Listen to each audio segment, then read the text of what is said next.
কিন্তু সে lighting cycle করে আবার সে বের হয়ে যেতে পারে। তো লাইটিং সাইকেল করার জন্য কি করে, সেখানে তো ইন্টিগ্রেটেড অবস্থা ছিল, ইন্টিগ্রেটেড থেকে হচ্ছে সে আলাদা হয়ে তার এই যে ডিএনএ যেটা থাকবে, এই ডিএনএ দিয়ে সে হচ্ছে তার ডিএনএ কপি তৈরি করবে, ক্যাপসিড তৈরি করবে, এখানে শর্ট করা হয়েছে, ক্যাপসিড তৈরি করে পরবর্তীতে লাইটিং সাইকেল কমপ্লিট করে হচ্ছে সে বের হয়ে যায়। সো এভাবে হচ্ছে লাইসোজেনিক ইনফেকশন হচ্ছে চলতে থাকে। আর আমরা এখানে যদি আচ্ছা M13 ফেজ আমরা দেখেছিলাম যে M13 ফেজ হচ্ছে ফিলামেন্টাস। এখানে কিছু কথা বলা আছে যে আমি যেটা আপনাকে বললাম যে কসাইট, আমরা যে ল্যামডা ফেজগুলো যেগুলো জানি, এই ল্যামডা ফেজের একটা বিশেষ সাইট থাকে, সেটাকে বলা হয় কসাইট।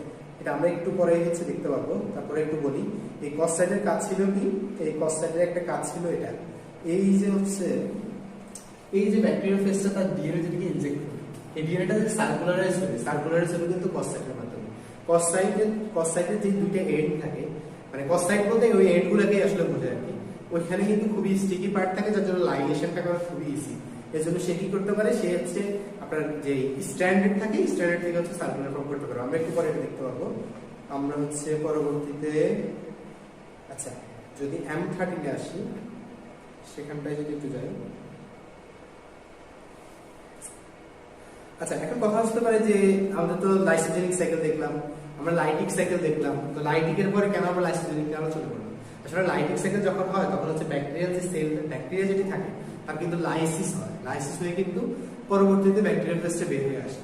আর লাইসোজেনিকে কি হয়, লাইসোজেনিকেও সুবিধা হচ্ছে গিয়ে আপনার যে ব্যাকটেরিয়াল ফেজের ডিএনএ থাকে সেটা হচ্ছে ইন্টিগ্রেটেড হয়ে যাবে, এবং সে যখন ব্যাকটেরিয়া যখন একটা থেকে কপি করবে তখন কিন্তু আমার ইন্টিগ্রেটেড যে ডিএনএটা ছিল সেটাও কিন্তু কপি নাম্বার হিসেবে বাড়তে থাকে।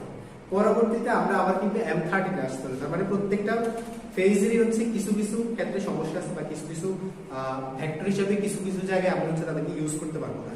তো সেগুলো এখানে হচ্ছে এই জন্য আমরা পরবর্তীতে M13 নিয়ে আলোচনা করি, তারপর আরো ভালো নতুন দিকে যাই। আচ্ছা M13 নিয়ে যদি বলি, M13 এর কিছু স্পেশাল ক্যারেক্টারিস্টিক্স আছে সম্ভবত নিচের দিকে, এদিকে থাকার কথা।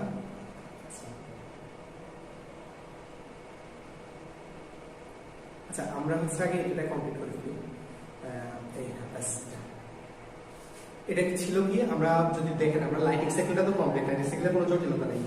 তারপর যে ল্যামডা ফেজ যারা আছে তাদের ক্ষেত্রে যদি আসি, আমরা বলছিলাম যে ল্যামডা ফেজের হচ্ছে একটা স্টিকি এন্ড থাকে, এবং আমরা সেখানে বলতেছিলাম যে ল্যামডা ফেজের একটা স্পেশাল সাইট থাকে, সেটা হচ্ছে কস সাইট।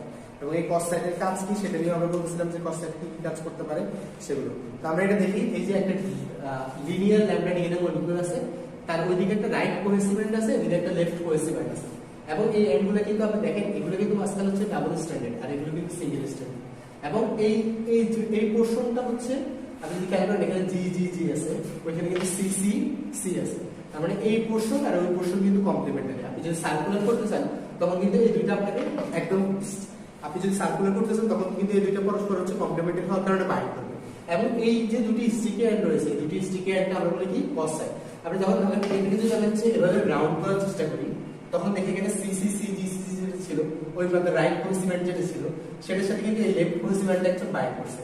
আর এই সাইডটাকে আমরা কি বলতেছি, কস সাইড বলতেছি, যেটা স্টিকি ছিল। বুঝা গেছে? এখন স্টিকি পার্টটা কোথেকে আসে এগুলো আমরা পরবর্তীতে জানতে পারবো যে স্টিকি পার্ট কিভাবে হয়, কেন হয়। আমরা দেখলাম এখানে কি হলো, এখানে কস সাইডটা দেখতে পেলাম। পরবর্তীতে এই সার্কুলার ডিএনএ যেটা ছিল এটি কি করতে হবে, আবার মাল্টিপ্লাই করতে হবে না? এখন যেহেতু সার্কুলার ডিএনএ, তার মানে এর রেপ্লিকেশন যখন হবে তখন এই স্ট্র্যান্ড কি হচ্ছে, এই স্ট্র্যান্ড এলোমেট হচ্ছে, এবং এখানে অনেকগুলো কি কস সাইড আমরা পাচ্ছি, অনেকগুলো কস সাইড পাচ্ছি। এখন আরেকটা ইম্পর্টেন্ট জিনিস হচ্ছে এই কস সাইড, এই কস সাইড কিন্তু রেস্ট্রিকশন এন্ড নিউক্লিয়াস এনজাইমের জন্য রিসেপ্টর সাইট হিসেবে কাজ করে। পরবর্তীতে কি করতে পারে, এই যে দেখেন এন্ডোনিউক্লিয়াস ক্লিপ করতে পারে, এই কস সাইডগুলোতে সে এন্ডোনিউক্লিয়াস কি করতে পারে, ক্লিপ করে দিচ্ছে। এবং ক্লিপ করে দেওয়ার পরে আবার যে হচ্ছে প্রোটিন কম্পোনেন্ট যেগুলো থাকে, ক্যাপসিড যেগুলো আমরা হচ্ছে ব্যাকটেরিয়াল ফেজের যে ডিএনএটা এগুলো তৈরি করে রাখছে, সেগুলোর মধ্যে আপনি কি করতে পারেন, এই আলাদা জিনোমটা ডিরেক্টলি ইন্টিগ্রেটেড হয়ে নিউ ফেজ হয়ে চলে যেতে পারে। তার মানে কস সাইট সম্পর্কে যদি জানেন, কস সাইটের কাজ কি মনে রাখতে পারেন। কস সাইটের কাজ হচ্ছে মূলত দুইটা বলা যায়। একটা হচ্ছে যে সে ডিরেক্ট স্ট্যান্ড যখন থাকে তার থেকে হচ্ছে রোল করতে হচ্ছে সাহায্য করে।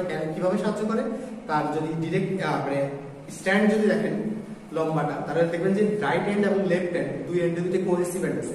এই কোহেসিভেন্টের মাধ্যমে সে সার্কুলার করতে পারে, এবং সার্কুলার হওয়ার জন্য তার রেপ্লিকেশনটা করতে পারে। এটা একটা সুবিধা। আরেকটা সুবিধা হচ্ছে এখানে কিন্তু হচ্ছে এই যে এখানে আমরা বলি রেস্ট্রিকশন এন্ড নিউক্লিয়াস সাইট থাকে কস সাইটে, এন্ডোনিউক্লিয়াস এনজাইম কাজ করার জন্য একটা সাইট থাকে, সেই সাইটে সে ক্লিক করে দিতে পারে, ক্লিক করে ডিএনএ গুলোকে ভিতরে হচ্ছে কি করতে পারে, অ্যাসেম্বল করতে পারে। সো এই দুইটাই হচ্ছে তার মূলত কাজ। এবার আসি আমরা M13 ফিলামেন্টাস যে ফেজ আছে তার মধ্যে যে M13 কি করে এবং M13 এর সুবিধা কি।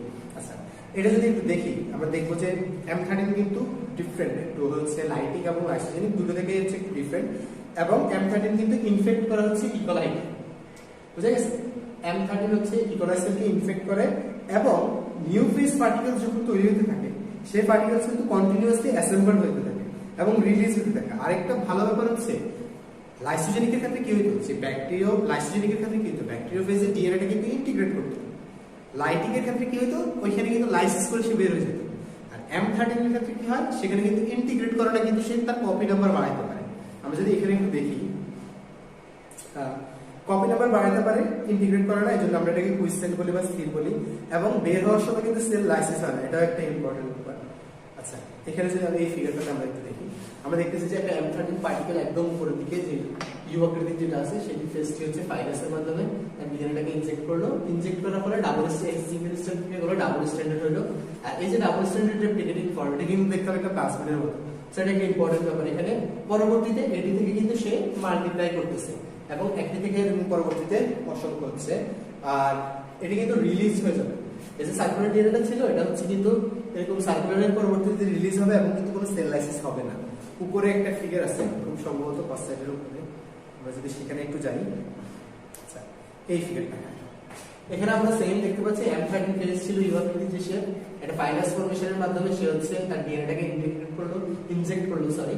পরবর্তীতে M13 এর ডিএনএ যেটা ছিল আমরা একটু কি দেখলাম যে স্ট্যান্ডার্ডটা হচ্ছে সার্কুলারাইজ হবে, সার্কুলারাইজ হওয়ার ক্ষেত্রে সার্কুলারাইজ হচ্ছে প্লাজমিডের মধ্যে দেখাচ্ছে, এবং পরবর্তীতে এই ব্যাকটেরিয়াটা যখন দুইটা ব্যাকটেরিয়াতে কনভার্ট হবে তখন কিন্তু প্লাজমিড গুলো হচ্ছে কি হবে, পাস হয়ে যাবে, এবং পাস হয়ে দেখেন উইদাউট এনি মানে লাইসিস অফ ব্যাকটেরিয়া তারা হচ্ছে কিন্তু রিলিজ হয়ে যাচ্ছে। তার মানে এখানে কিন্তু কি হবে না, লাইসিস হবে না। M13 এর সম্পর্কে আরো একটি গুরুত্বপূর্ণ পার্ট হচ্ছে এটা, এর যে হচ্ছে জিনোম, আপনি এর যদি জিনোমটা দেখেন আপনি এর জিনোমের মধ্যে দেখবেন যে বেশিরভাগ জিনিস হচ্ছে একটা ক্যাসেট আকার আছে, সবসময় গুচ্ছ আকার থাকে। যেমন হচ্ছে এই ক্যাপসিডের জন্য যে জিনগুলো হচ্ছে তাই সেগুলো একটা সাইডে আছে, ইন্টিগ্রেশন আর এক্সেশনের জন্য গুলো এক জায়গায় আছে, একটা গ্রুপ একটা ক্যাসকেড হচ্ছে তৈরি করে থাকে, ক্যাসেট তৈরি করে থাকে এরকম। আর্লি রেগুলেশনের জন্য একটা আছে, তারপরে সবগুলো হচ্ছে এরকম গ্রুপ গ্রুপ গ্রুপ গ্রুপ বা ক্লাস্টার তৈরি করে থাকে। এর জিএনএর যেগুলো থাকে এগুলো হচ্ছে কি করে থাকে, ক্লাস্টার তৈরি করে থাকে। তারপরে যদি আমরা বলি যে ক্লাস্টার করে থাকে, এই ক্লাস্টারটা কেন হওয়া প্রয়োজন সেটা আপনি যদি ডিটেইলস পড়েন জানতে পারবেন। এটা হচ্ছে কন্ট্রোলিং করতে সাহায্য করে ক্লাস্টারের মাধ্যমে, বুঝা গেছে? আর আরেকটা ব্যাপার খুব সম্ভবত যদি ক্লাস্টার থাকে তাহলে কন্ট্রোল করতে পারে এক্সপ্রেশন অফ ল্যামডা জিনোম যেটা সেটি। তারপর এটা হচ্ছে ল্যামডা জিনোম, সরি আচ্ছা এটা হচ্ছে সরি এটা যেটা আছে সেটা হচ্ছে ল্যামডা ফেজের ক্ষেত্রে, এটা হচ্ছে M13 এর বেলায় না, এই ল্যামডা ফেজের যে জিনোম সেটির মধ্যে হচ্ছে সেই হচ্ছে এরকম ক্লাস্টার করে থাকে, এবং এই ক্লাস্টারের কিন্তু কিছু সুবিধা আছে, যেটা বললাম যে কন্ট্রোল করতে পারে এক্সপ্রেশন, তারপর হচ্ছে আপনার হচ্ছে construction of lambda based foreign vector হচ্ছে সে সাহায্য করতে পারে। এই বইতে ফিগার গুলো একটু উল্টো পাল্টা দেওয়া আছে, এলোমেলো দেওয়া আছে, আপনার এই বিষয়টা নিয়ে একটু হচ্ছে খেয়াল রাখবেন। দেখবেন একটা টপিক এখানে তার ফিগারটা হচ্ছে ওখানে। এই যে linear form of the lambda DNA molecule, এটাই আমরা করতেছিলাম। আমরা যদি সিকোয়েন্স দেখি আমরা কিন্তু ল্যামডা ডিএনএ এর এরকম লিনিয়ার ফর্মেশনটা করছি, আর তার জিনোম একটু আগে উপরে দেখলাম সেখানে কিন্তু কি ছিল, এরকম ক্লাস্টার করে করে তার জিনগুলো ছিল, ঠিক আছে?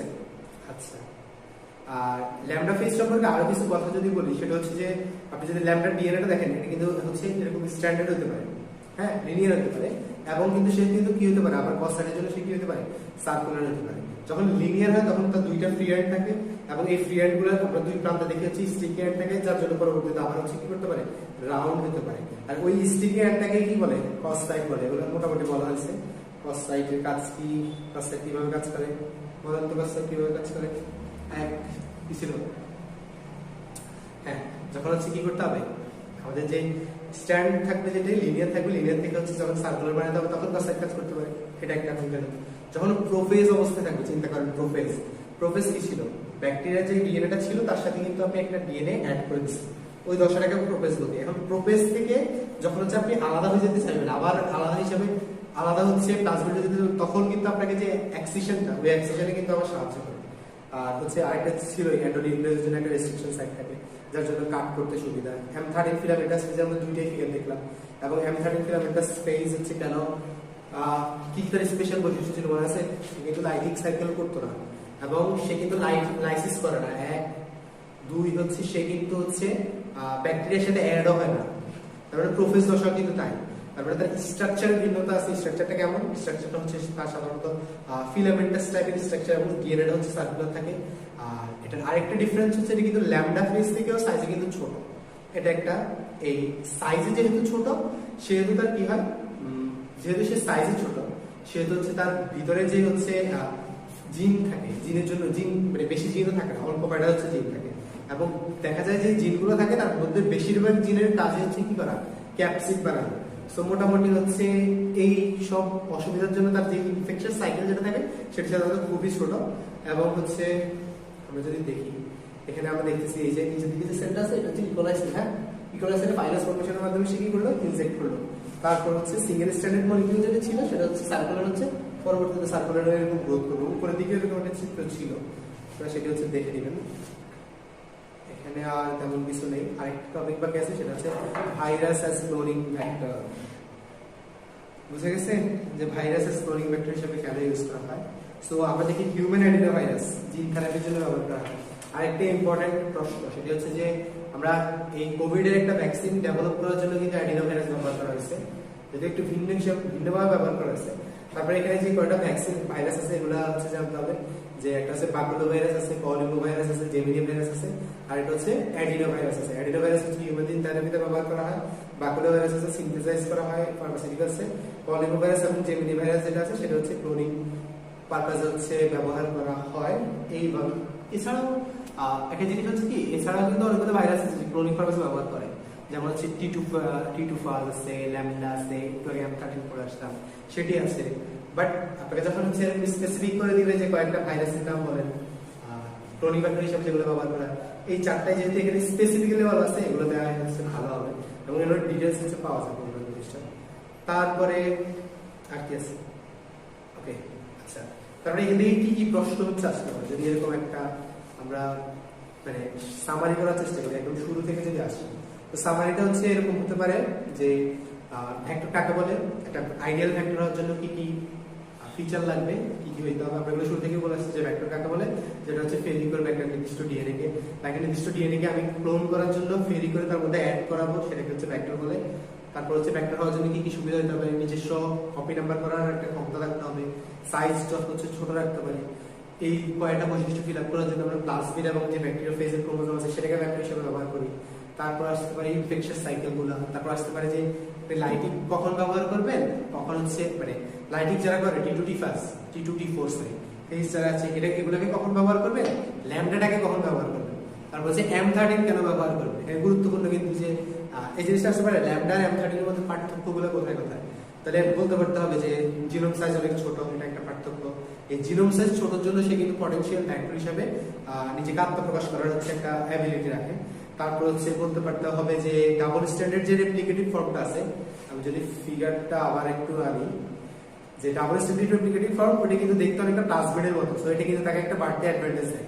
এই যে হ্যাঁ, এই যে এখানে দেখতে পাচ্ছি যে সে যখন লিনিয়ার থাকে তারপর যখন সার্কুলার হয় ডাবল স্ট্যান্ডার্ড হয়, এই ডাবল স্ট্যান্ডার্ড যে ফর্মেশন সেটা কিন্তু হচ্ছে অনেকটা কিসের মতো, প্লাজমিডের মতো, জন্য সে সুবিধা পায়।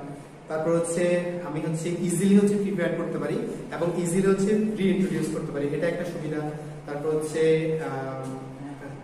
মোস্ট ইম্পর্টেন্ট আরেকটা যে ব্যাপার আছে সেটা হচ্ছে আমি যখন আপনি এটা হচ্ছে সেল লাইসিস হবে না, সেল লাইসিস না হয়ে কি করতে পারবে সে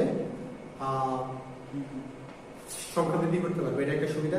আরেকটা জিনিস হচ্ছে আমি সিঙ্গেল স্ট্যান্ডার্ড ডিএনএ পাই ক্লোন হিসেবে, সো এটা একটা ফ্যাসিলিটিস, এইগুলোর জন্য হচ্ছে আমরা ব্যবহার করি। আরো কিছু জিনিস ইম্পর্টেন্ট আছে যেগুলো হচ্ছে আপনাদের জানা প্রয়োজন, যেমন হচ্ছে এটা একটা প্রশ্ন আসতে পারে যে ক্যারেক্টারিস্টিক্স অফ ভেক্টর, একটা ভেক্টরে কি কি ক্যারেক্টারিস্টিক্স থাকতে পারে। তো সেখানে আপনারা যেটি বলবেন সেটা হচ্ছে যে একটা ক্লোনিক সাইট থাকতে হবে, কোনো সিলেক্টেবল মার্কার থাকতে হবে। এন্ড ক্লোনিক সাইট মানে কি, মানে হচ্ছে যে রিকগনিশন সাইট, মানে হচ্ছে যেটাকে আপনি কি করবেন, একটা এন্ডোনিউক্লিয়াস দিয়ে কাটলেন, ধরে হচ্ছে আমরা এরকম সার্কুলার আছে, আপনি কোনো একটা সাইট হচ্ছে কাটলেন, কাটে হচ্ছে যে আপনি ডিজায়ার যেটা চাচ্ছেন সেটাকে অ্যাড করেন, সেরকম একটা ক্লোনিং সাইট থাকতে হবে, সিলেক্টেবল মার্কার থাকতে হবে, রিপোর্টার জিন থাকতে হবে যেটা আপনাকে রিপোর্ট করবে যে হচ্ছে আমার যে ক্লোনটা লাইগেশন যেটি ছিল সেটা ঠিকমতো হয়েছে কিনা, এলিমেন্ট ফর জিন এক্সপ্রেশন এগুলো থাকতে হবে, সেলফ রেপ্লিকেটিং হতে পারতে হবে যে নিজে নিজে সংক্রামতি করার অ্যাবিলিটি থাকতে হবে, অরাই বা অরিজিনাল রেপ্লিকেশন যেটি সেটি থাকতে হবে, যত লো মলিকুলার ওয়েট রাখা যায় সেটি ভালো, তারপরে ইজিলি আইসোলেট এবং পিউরিফাই করতে পারতে হবে। আপনি যখন দিলেন তাকে যেহেতু আইসোলেট করাটাও, যখন নিবেন তখন যাতে আইসোলেট করাটাও ইজি হয় এবং পিউরিফাই করাটাও যাতে ইজি হয়। তারপরে এগুলোই মূলত। এছাড়াও আরো কিছু আছে যে PBR 322 তারও কিছু ইম্পর্টেন্ট বৈশিষ্ট্য আছে, সেগুলো আমরা আলাদা করে আরেকটা ভিডিও হচ্ছে দেখার চেষ্টা করব। আজকের মতো হচ্ছে এখানেই অধ্যায়। ভালো করে রিডিং করলে কোনো সমস্যা থাকলে পরবর্তীতে হচ্ছে কমেন্ট বক্সে আমাদেরকে জানাবেন, আমরা আমাদের সাধ্য মতো চেষ্টা করবো, অথবা আমাদের টিচারদের সাথে যোগাযোগ করে আপনাদেরকে অ্যান্সার দেওয়ার চেষ্টা করবো। ধন্যবাদ সবাইকে।